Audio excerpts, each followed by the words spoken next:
Hey, what's up, guys? Hello and welcome to episode 45 of the Forward Progress Football Podcast. I'm your host, Zach Party, and we got NFL football back, baby. Going to be recapping that Thursday night football game and then previewing every game from this Sunday and Monday slate. So let's get right on into it.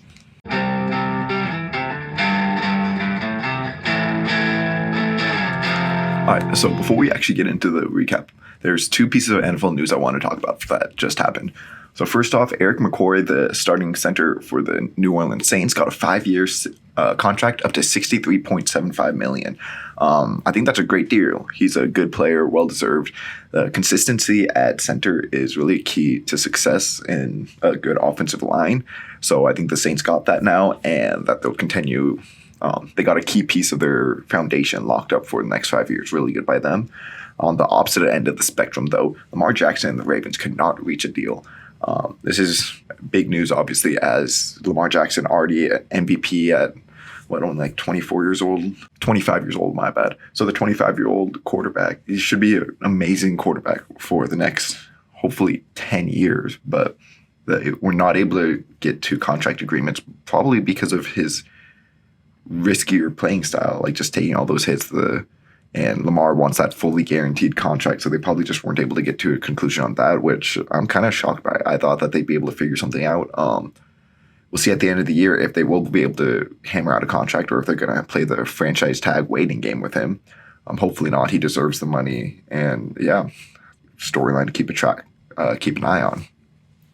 All right, now moving into the Thursday night football recap, and wow, obviously I was not expecting this. 0-for-1 to start off the year, not that good, obviously, but hey, we got football back. That's all that really matters. The Bills blew out the Rams by a score of 31-10.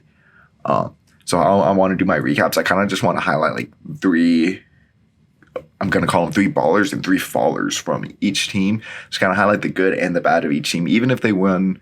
I want to talk about still some ways that they could improve, and when the teams that lost, I still want to highlight the guys who played well.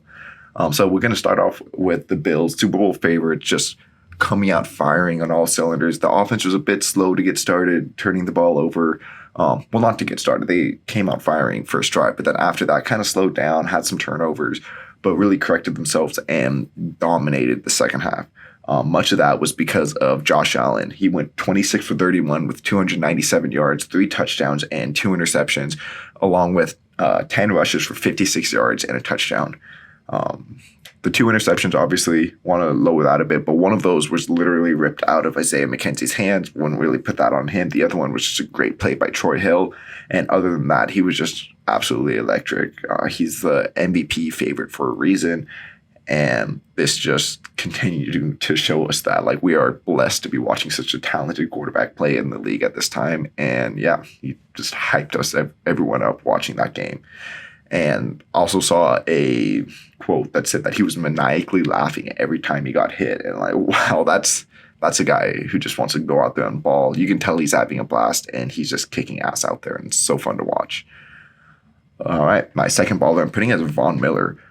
He had 4 tackles, 2 sacks, 3 tackles for a loss, and was just the key piece on this defensive line that, honestly, I could have put the entire defensive line as the ballers here. They just absolutely destroyed the Rams' offensive line. Fun to watch. You had Boogie Basham get an interception, Greg Rousseau with a sack.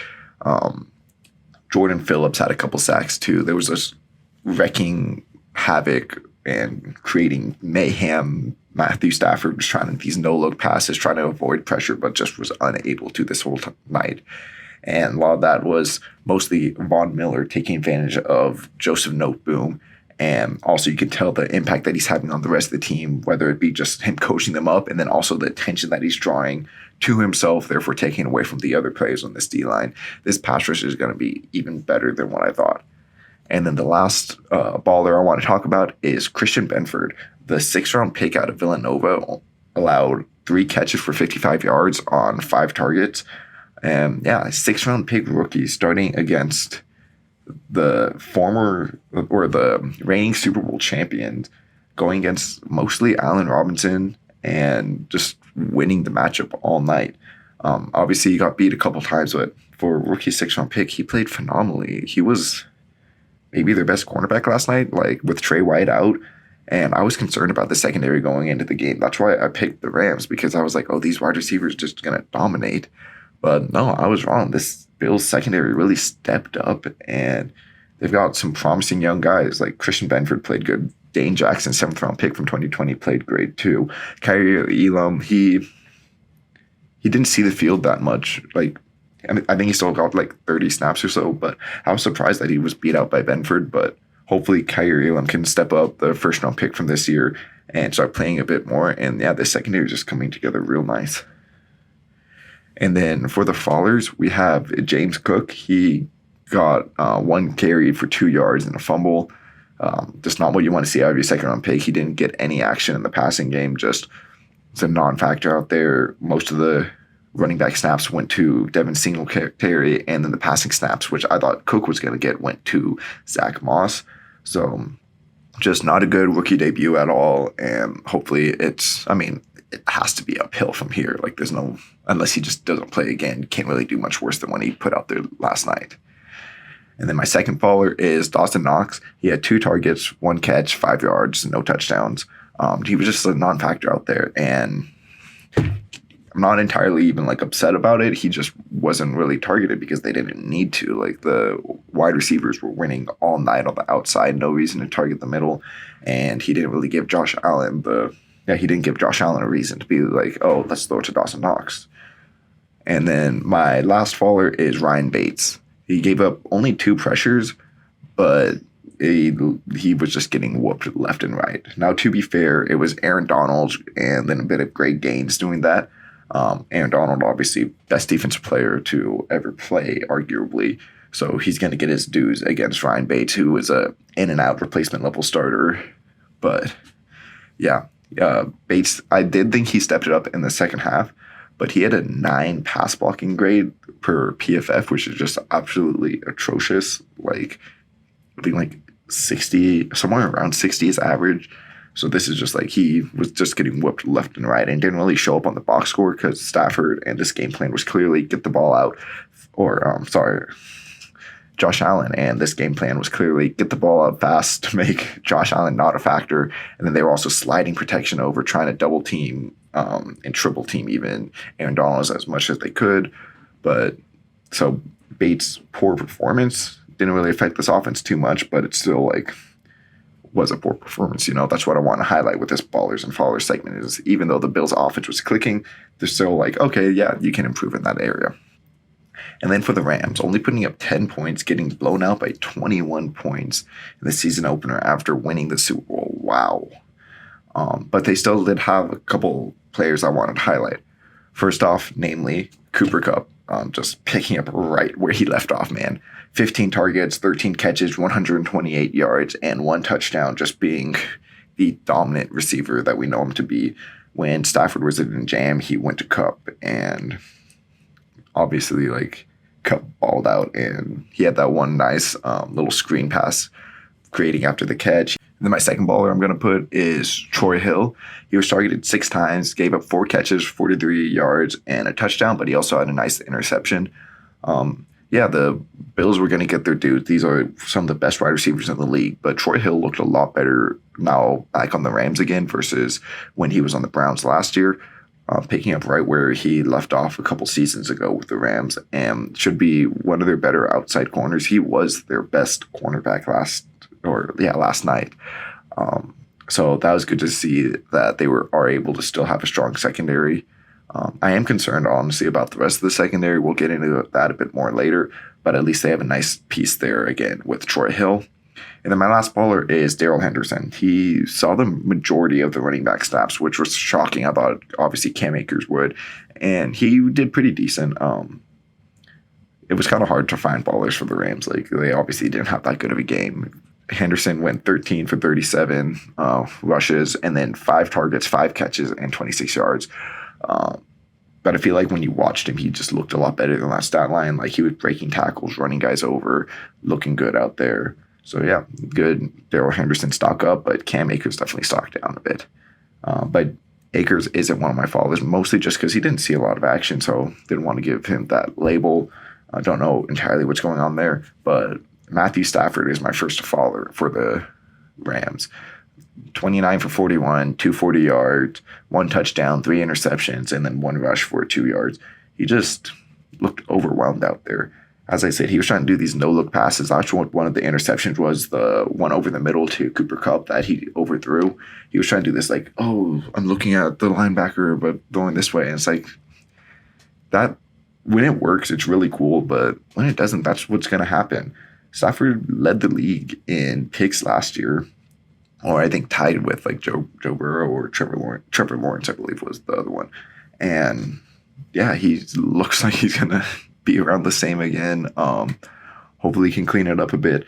Interesting thing I saw was last year, 16 of Stafford's 17 picks came when the defense was not blitzing, so either a 3 or 4 man rush, 7 or 8 in coverage. And last night the Bills did not blitz a single time, and they just overwhelmed him. And obviously, like, that means the key to beating Stafford and the Rams is getting pressure with 4 and being able to drop back. But you need to have a good defensive line, which the Bills clearly do, to be able to do that. And because this offensive line still played kind of decent. Noteboom, I don't know what I saw from him. Like, I liked some of his reps. He was beating Von Miller on some reps, but he also just absolutely got destroyed by Miller on other reps. So it was kind of like, okay, like, you see some positives, you see some negatives, but he was going against Von Miller, one of the greatest pass rushers of this generation. So we'll have to see him against like someone else, see if he's able to hold his own a little bit more, And then my second faller is going to be Jalen Ramsey. He was targeted 6 times for 5 catches, 103 yards, and 2 touchdowns. He just didn't look like the Jalen Ramsey of old. The one big 53-yard touchdown on his head, it was a coverage bust, I'd say, more so directly on him. Maybe the bust was because of him. It looked like it was like a cover 4, and he was trying to pass it off to the safety. I believe it was Jordan Fuller. Maybe it was Taylor Rapp. I forgot which safety was back there, but he was trying to pass that off, and bad communication. I don't know. He was trying to cover someone underneath instead, but probably should have stuck on Diggs there. He just ran right by him. And there was just a couple other times where he was just getting beat. He got beat by Gabe Davis once. And just not the performance you would expect out of one of the greatest cornerbacks of this era. And then my third faller is going to be Allen Robinson. He had 2 targets, 1 catch for 12 yards, and no touchdowns. He was just a non-factor out there. He got open a couple times, it just wasn't targeted. And just a very confusing game from someone who a lot of people had high expectations for, myself included. Don't want to overreact to week 1. Hopefully he can get a bit more targets throughout the season. And I still think he will have a good season, but is he just like last year? He wasn't really targeted, didn't really show up. Is that going to be more of the same? Are we past Allen Robinson's prime? As I said, I don't think so, but that is a developing storyline that I think we should keep an eye on. All right, now it's time to preview some of the upcoming games coming up this NFL Sunday. Oh man, I'm so excited to get back to a full slate of NFL football, 7 hours, commercial-free football upcoming soon. What a time to be alive, guys. All right, the first game I'm going to talk about here is going to be the Saints at Falcons. And so I want to talk about, just like I did with the Bills-Rams preview, just the 3 kind of storylines, matchups, whatever it might be that I want to be paying attention to in this game.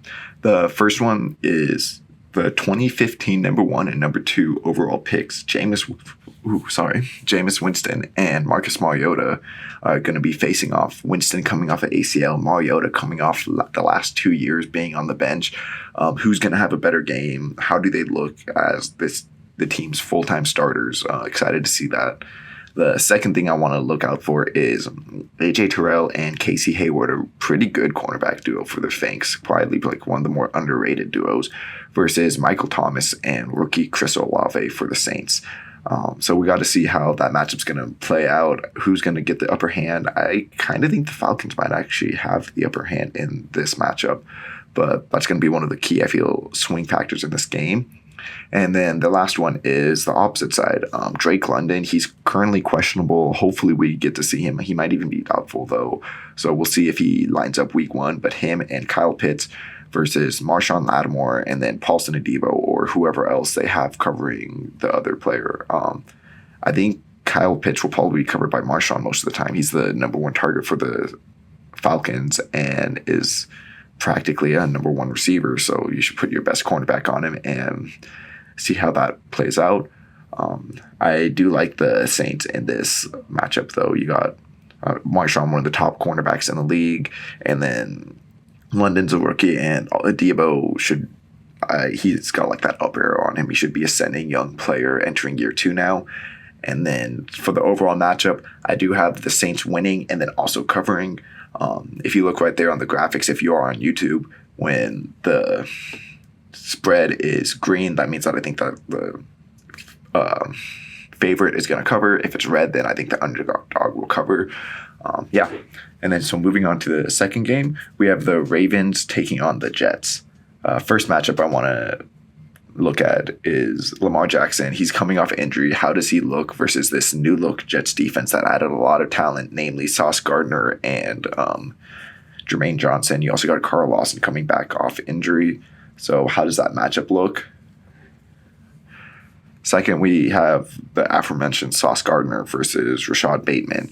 Is Bateman going to be able to be this team's number one, or is Sauce just going to lock down? Like, Sauce was not even targeted in the preseason. Is he just going to continue this dominance and just instantly be like Darrelle Revis out there for them?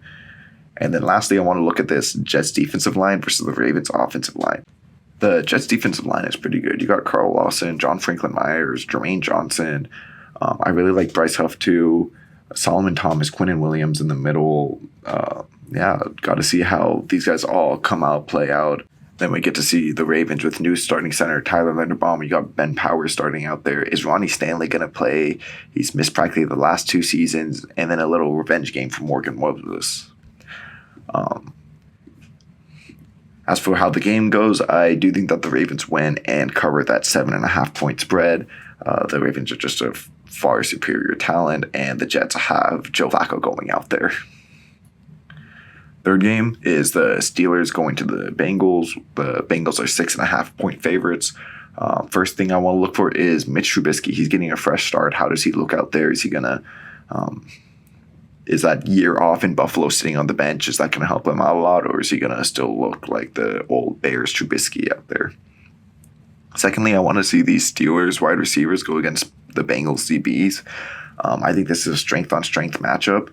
The Steelers, obviously, we've been hyping up the receivers for a while. Deontay Johnson, Chase Claypool, you're adding in George Pickens, who I think can be the number one sooner rather than later, despite Deontay Johnson being a pretty good player.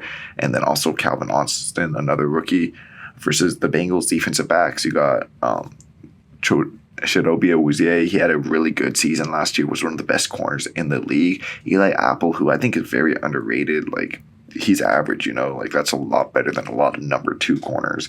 And then Jesse Bates on the back end, hopefully going to play. For everything that I'm seeing is he's going to play. Von Bell, Dax Hill, the rookie. I feel like this is going to be a really good matchup to watch. And then lastly, the Bengals wide receivers versus the Steelers defensive backs. Bengals wide receivers might be the best top 3 in the league. And then the Steelers defensive backs, I'm really curious on. I think they're really high upside, especially at Killer Witherspoon. If he can lock down Jamar Chase, or at least like not get completely destroyed by him, that would be signs of good things to come, I believe. I still do have the Bengals winning, though, this matchup, but I do have the Steelers covering that 6.5 point spread. I think it will be a close game that, like, the Steelers always play tough, especially against divisional opponents.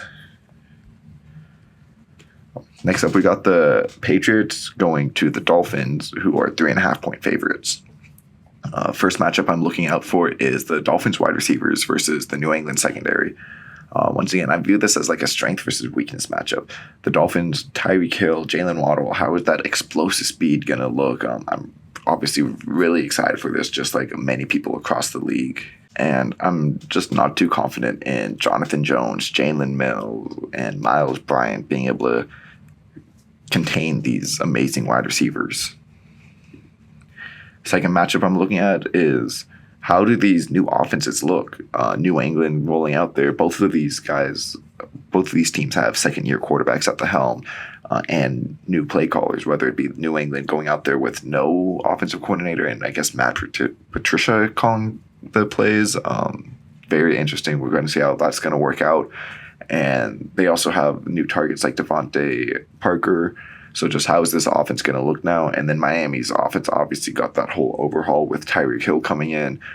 Got a lot of speed with the running backs too, a whole new running back room, and Mike McDaniel bringing over his Kyle Shanahan-esque offense. How is that going to look with Tua at the helm? And last thing I want to talk about, the Dolphins' defensive line versus the Pats' offensive line. I've got some concerns about the Patriots' offensive line right now, like trading away Shaquille or Shaq Mason and getting Cole Strange. That's probably going to be a downgrade. How Trent Brown look? Can Isaiah Wynn stay healthy and play good? Versus this Dolphins defensive line, which just has a crazy deep edge rotation. Does Melvin Ingram still have it in him? How does last year's first-round pick look? Jalen Phillips. So, yeah, I expect the Dolphins to win this matchup. They are the better team overall, I believe. But as I said, with the Steelers, the Patriots are always just a tough out. I think the Patriots will cover. And then we have the Jags going to the Commanders. The Commanders are favorited by 3.5 points. First off, does Jacksonville look competent? Last year, they did not. Urban Meyer had this team looking like a train wreck out there. So can Jacksonville at least be like competitive and look good out there? Does Trevor Lawrence look like he's got command of the offense? Does this team look like that they have a direction to go in this year? That's really like what I want to see coming out of this game. Like even no matter who wins, I won't be like, okay, at least Jacksonville knows who they are.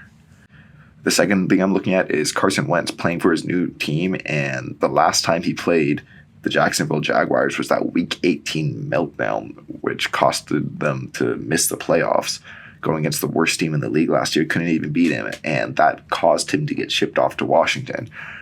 Can he get revenge? Can he look better? Is he going to be the Carson Wentz we saw in 2017 where he was an MVP candidate, or is he going to be the one in 2020 where he was the worst starting quarterback, or is he going to be like somewhere in between? And then the third matchup, we got to talk about the number 1 overall pick, Trayvon Walker versus Washington's O-line. Washington's O-line, I feel like it's just average across the board. So this is a pretty good matchup to see, okay, if Trayvon Walker can win, then he's at least like better than average right out the gate, which is what you want to see, obviously, out the number 1 overall pick.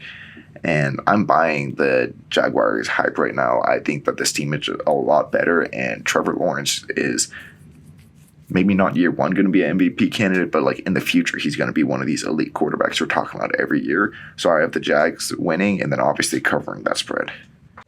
And then we have the Niners, who are 7.5 point favorites, going to Chicago to face off against the Bears. This is Trey Lance's real debut. He had a couple games last year, but this is like his team now. So this is the debut of Trey Lance as his team. How's it going to look? You got the Trey Lance offense in there. Is there going to be a lot of running plays? Are they going to pass it a lot? I feel like this is a good defense to go against first week because it's not exactly the best team. So it's exciting to see like he has a chance to get off to a real hot start here. Second, the Bears secondary versus the Niners weapons. I actually do like. I'm optimistic about the Bears secondary. You got Jalen Johnson, third-year cornerback, who's been looking really good so far. Kyler Gordon, I really like that pickup. And then the safeties are really good with Eddie Jackson and then another second-round rookie in Jaquan Brisker. So I'm really excited to see how these guys play. And they got a really tough matchup, though, right out the gate. Deebo Samuel, Brandon Ayuk, George Kittle. Hopefully George Kittle plays. That's another thing kind of to keep an eye on. He's right now questionable, so we'll have to see all that. And then the Niners defensive line versus the Bears offensive line. Talk about a strength versus a weakness. Nick Bosa, I think, is just going to feast against this Bears offensive line. We're going to see just how much of a problem I believe it is this week.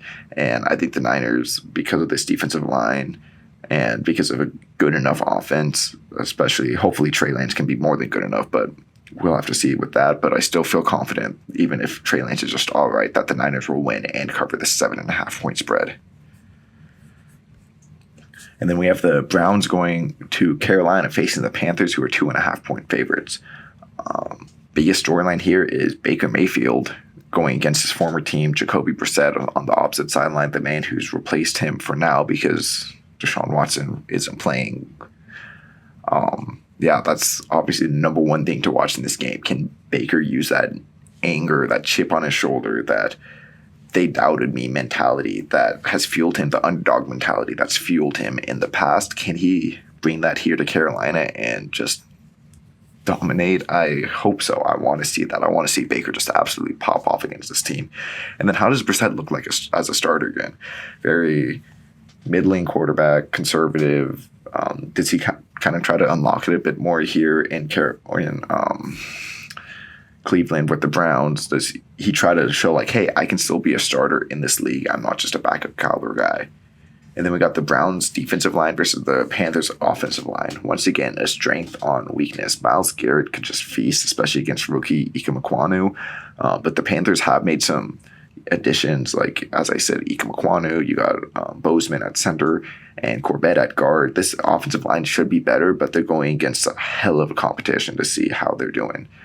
And then this Browns ground game versus the Panthers run D. I'm not the most confident in the Panthers run defense. So and the Browns might have the best rushing attack in the whole league with Nick Chubb, Kareem Hunt, Dearness Johnson. Despite that, though, I still feel like the Panthers are able to cover and win this game. And then we have the Colts, who are 8.5-point favorites, going to Texas to take on the Texans.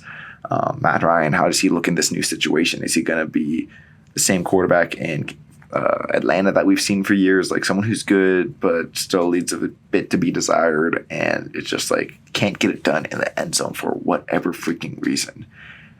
Second thing I'm looking at is Michael Pittman versus Derek Stingley. Super exciting matchup. I'm a bit lower on Pittman, so maybe he can prove me wrong this game going against Derek Stingley, who I'm extremely high on. I'm just excited to see this. I think Stingley is going to kind of show up and show people like, hey, I'm for real. Like, this doubt over me these last 2 years because I've been injured and not wanting to play for a poor LSU team, like, I'm shutting that up right now, and I'm excited to watch that matchup. And then lastly, Cooks versus Gilmore. Brandon Cooks, quietly one of the best receivers in the league, just always putting up numbers no matter what team he's on, who's throwing it to him. He's always a good receiver, very speedy guy, good deep threat, versus Stephon Gilmore, who played well quietly for the Carolina Panthers last year after being traded away from the Patriots. 2019 Defensive Player of the Year. Just two aging veterans who I still think can be some of the tops at their position, so that should be a great matchup. And then I do have the Colts winning this game, but I think the Texans will be able to keep it a bit closer than this 8.5-point spread. Then we have the Eagles, who are 4.5-point favorites, going to face the Lions in Detroit. First matchup I want to watch are the Eagles wide receivers versus the Lions secondary. A.J. Brown and Devontae Smith. That's a super exciting matchup that I want to see. Could be one of the best wide receiver duos in the league, going against Jeffrey Okudah and Amani Oruwariye. I really want Okudah to have a good game, but I'm worried. Like, this is a bad first matchup for him to go against. But we get to see Okudah back in action for the first time since his rookie year. I think he might have played like one game last year, but either way, he's got to prove that he belongs in this league sooner rather than later. Then we have the Lions defensive line versus the Eagles offensive line. I've been raving about how good and deep this edge group is for the Lions. The interior group has some question marks, a lot of young guys, but either way, excited to see how they do versus the Eagles, who might be the best offensive line in the league. So this is a strength-on-strength matchup that I just want to see them bully each other. And then talking about strength-on-strength matchup, we got the Eagles defensive line versus the Lions offensive line. The second team Eagles defensive line would be be an average team's starting offensive line. And then the Lions also might have the best offensive line in the league. It's between them, the Eagles, the Browns are up there, the Packers. Those guys are all like I view as the top lines. But yeah, the Lions just are loaded on that offensive line. So who's going to win that strength-on-strength matchup? I think the Eagles win and cover this 4.5-point spread. The Lions, I just feel like aren't quite there, and I'm really excited to see what the Eagles do this season. Then we got the Raiders going to LA facing the Chargers, who are 3.5-point favorites. First matchup I want to watch is the Raiders' weapons versus the Chargers' defensive backs. Putting defensive backs because obviously one of the weapons is Darren Waller versus Derwin James. I think Derwin James does have the upper hand there. He's typically has been able to do good against him, but Devontae Adams, they don't have J.C. Jackson, the Chargers, so Devontae Adams versus Asante Samuel, I guess, is going to be covering him. Maybe Michael Davis. We'll have to see how that goes. I think Devontae Adams obviously has the major upper hand there. And then Hunter Renfrow in the slot going against Bryce Callahan. If it's Bryce Callahan from last year, that's might be even a bigger disadvantage for the Chargers. So this is going to be a high-scoring affair because I feel like the Raiders are going to be able to pass it a lot. But one thing that might hinder them is the Chargers' defensive line going against the Raiders' offensive line. Not too concerned about like pressure up the middle versus the Raiders. I think Andre James is pretty average starting center versus going against Sebastian Joseph Day, pretty average defensive tackle. But these edges could have a day. Khalil Mack versus Colton Miller, that's going to be a fun matchup to watch. I think they both had their dues against each other in the past couple of games that they've played, so we're going to have to see who wins this matchup. And then Joey Bosa is just going to eat Jermaine Illuminor, so the Raiders are going to have to get the ball up fast against this Chargers team. And then the third matchup I'm watching is Max Crosby versus Trey Pipkins. Crosby might be the single reason why it's Trey Pipkins out there instead of Storm Norton. Last time these two teams faced, Crosby put up 13 pressures. Is he going to be able to do something similar again versus Trey Pipkins, who was a Charger last year on the bench? So, yeah, that's going to be another exciting matchup to watch here. And I have the Raiders pulling the upset, winning and covering. These teams are so similar to how they were last year, despite obviously all this hype for each of them. I feel like the Raiders just added a tiny bit more. Maybe if J.C. Jackson was there, I'd lean a bit more to the Chargers. But without J.C. Jackson, I'm kind of feeling like the Raiders, they overcame their poor offensive line last time. I feel like they can do it again. And then we have the Packers, who are 1.5-point favorites, going to Minnesota to face off the Vikings. Number one matchup I'm excited to watch, Justin Jefferson versus Jair Alexander, elite on elite. After last night, Jair might be the best corner because, man, Ramsey didn't look good. So potentially the best corner in the league versus potentially the best wide receiver in this league. This is just going to be a fun matchup to watch all night. And then we got the Packers wide receivers going against the Vikings corners.